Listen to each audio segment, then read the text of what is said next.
Doctor Moudud Hossain Alamgir Pavel এবং চেয়ারপারসনের একান্ত সচিব ABM আব্দুল সত্তার।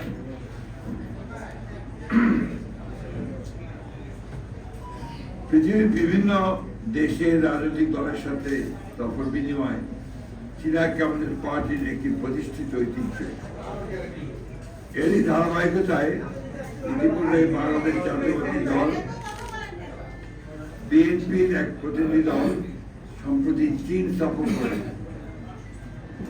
5 দিন ব্যাপী এই সফরে আমরা চীনা কমিউনিস্ট পার্টি এবং চীন সরকারের একাধিক গুরুত্বপূর্ণ ব্যক্তির সাথে মত বিনিময় করার সুযোগ পেয়েছি, যাদের মধ্যে ছিলেন গুরুত্বপূর্ণ চীনের কমিউনিস্ট পার্টির পলিটিক্যাল ব্যুরোর সদস্য এবং ন্যাশনাল পিপলস কংগ্রেসের স্থায়ী কমিটির ভাইস চেয়ারম্যান লি হংসং, সিপিসি কেন্দ্রীয় কমিটির আন্তর্জাতিক বিভাগের মন্ত্রী মিস্টার লিউ জিয়ানশাও, সিপিসি কেন্দ্রীয় কমিটির আন্তর্জাতিক বিভাগের ভাইস মিনিস্টার মিস্টার সান হিয়ান। আপনারা জানেন যে বাংলাদেশ চীন কূটনৈতিক সম্পর্কের সুবর্ণ জয়ন্তী সম্প্রতি উদযাপিত হচ্ছে। এটা সেই ঐতিহাসিক সম্পর্ক যা শহীদ রাষ্ট্রপতি জিয়া রহমানের চীন সফরের মধ্য দিয়ে সূচিত হয়েছিল এবং যা পরবর্তীতে দেশনেত্রী বেগম খালেদা জিয়ার প্রধানমন্ত্রিত্বকালে সফরের মাধ্যমে আরো ঘনিষ্ঠতর হয়েছে। প্রতিটি বৈঠকে চীনা নেতৃবৃন্দ বাংলাদেশ চীন সম্পর্কে উন্নয়নে এই দুই ব্যক্তিত্বের অবদান সসম্মানে ব্যক্ত করেছেন।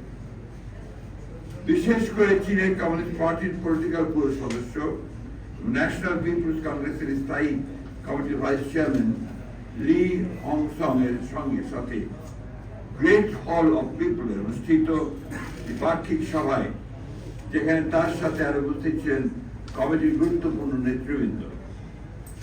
এ সময় আমাদের দায়িত্বহীনভাবে এক চীন নীতির প্রতি আমাদের দলীয় অবস্থান আমরা অত্যন্ত দৃঢ়ভাবে উচ্চারণ করেছি।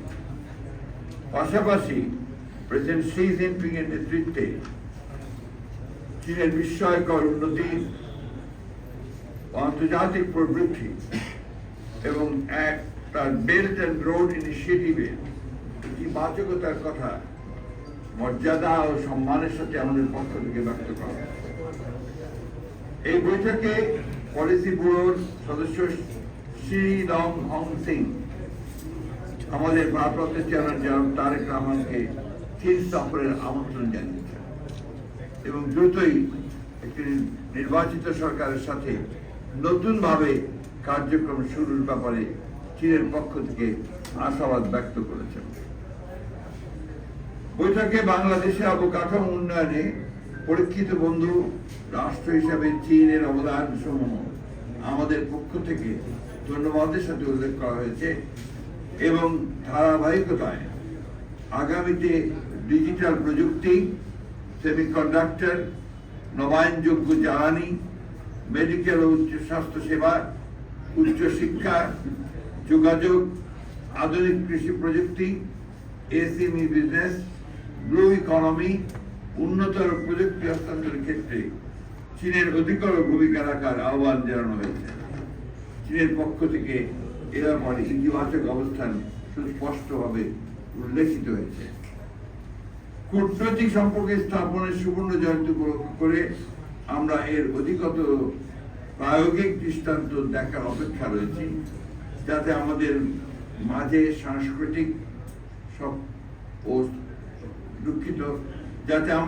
সাংস্কৃতিক সফর বিনিময় প্রযুক্তি হস্তান্তরের মাধ্যমে সেটা আরো দৃঢ়তর হতে পারে।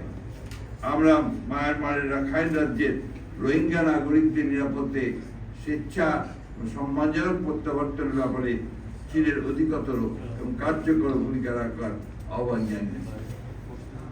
আমাদের পক্ষ থেকে পারস্পরিক মর্যাদা সমুন্নত রেখে উন্নয়ন ও সমৃদ্ধির ভাবনায় এমন সহযোগিতা আহ্বান জানিয়েছি যেখানে জনগণ জনকল্যাণের অগ্রাধিকার যেন থাকে সর্বোচ্চ স্থানে।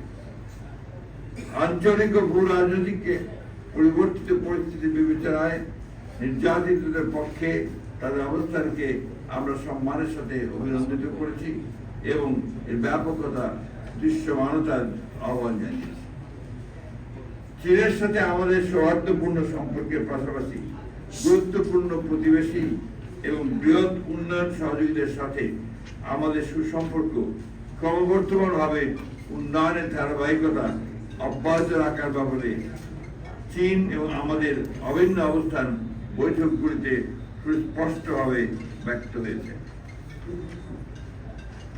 চীনের পররাষ্ট্র মন্ত্রণালয়ের ভাইস মিনিস্টার সুং ওয়েডং এর সাথে সফরের দ্বিতীয় দিনে আমরা পারস্পরিক স্বার্থ সংশ্লিষ্ট বিষয়ে কথা বলেছি এবং বাংলাদেশের অবকাঠামো, পরিবেশ ও প্রযুক্তি উন্নয়নে তাদের সহযোগিতা বৃদ্ধির আহ্বান জানিয়েছি। বাংলাদেশের শ্রমশক্তি সক্ষমতা, উন্নত বিনিয়োগ পরিবেশ ও বিনিয়োগের নিরাপত্তার বিষয়টিও আমরা ইতিবাচক হিসাবে উপস্থাপন করেছি।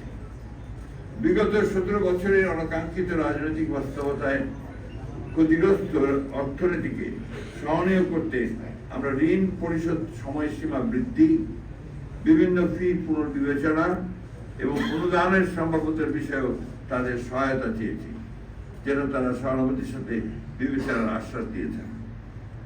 বাংলাদেশ চীন ফ্রেন্ডশিপ হাসপাতাল নির্মাণ, দেশের উত্তরাঞ্চলে উৎপাদিত কৃষি পণ্য সংরক্ষণ, রপ্তানির সুযোগ বৃদ্ধির বাস্তব পদক্ষেপ, কুনমিংয়ে 4টি বিশেষায়িত হাসপাতালে বাংলাদেশি রোগীদের চিকিৎসা সহজতর করা, চীন বাংলাদেশের মাঝে স্থলপথে আন্তর্জাতিক যোগাযোগ স্থাপনের উদ্যোগ, এগুলো আমাদের আলোচ্য সূচি ছিল, যা ইতিবাচকভাবে সম্পন্ন হয়েছে। চীনের কমিউনিস্ট পার্টির পক্ষ থেকে 2 বছর মেয়াদী রাজনৈতিক সমঝোতার স্মারক স্বাক্ষরের প্রস্তাব করা হয়েছে, যা আমরা ইতিবাচকভাবে গ্রহণ করেছি। বেইজিং থেকে আমরা সঞ্জীব প্রদেশের রাজধানী জিয়াং সফর যাই।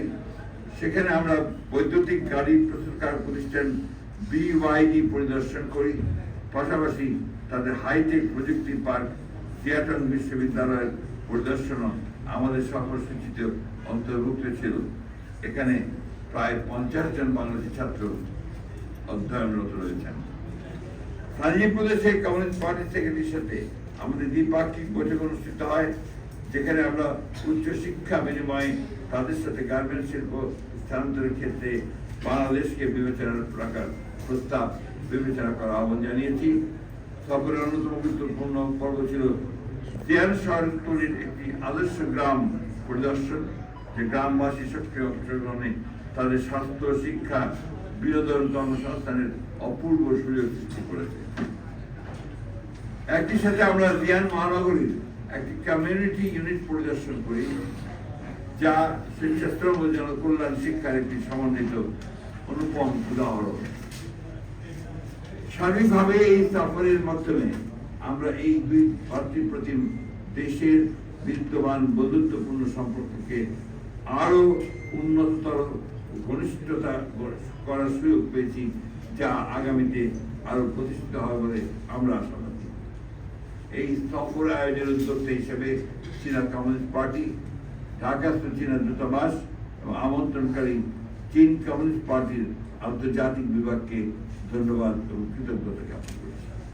সেই সঙ্গে আমি ব্যক্তিগতভাবে আমার সফর সঙ্গী যারা ছিলেন তাদের সার্বিক সহযোগিতা এবং তাদের যোগ্য যে অংশগ্রহণ এই সফরকে আরো সমৃদ্ধ করেছে বলে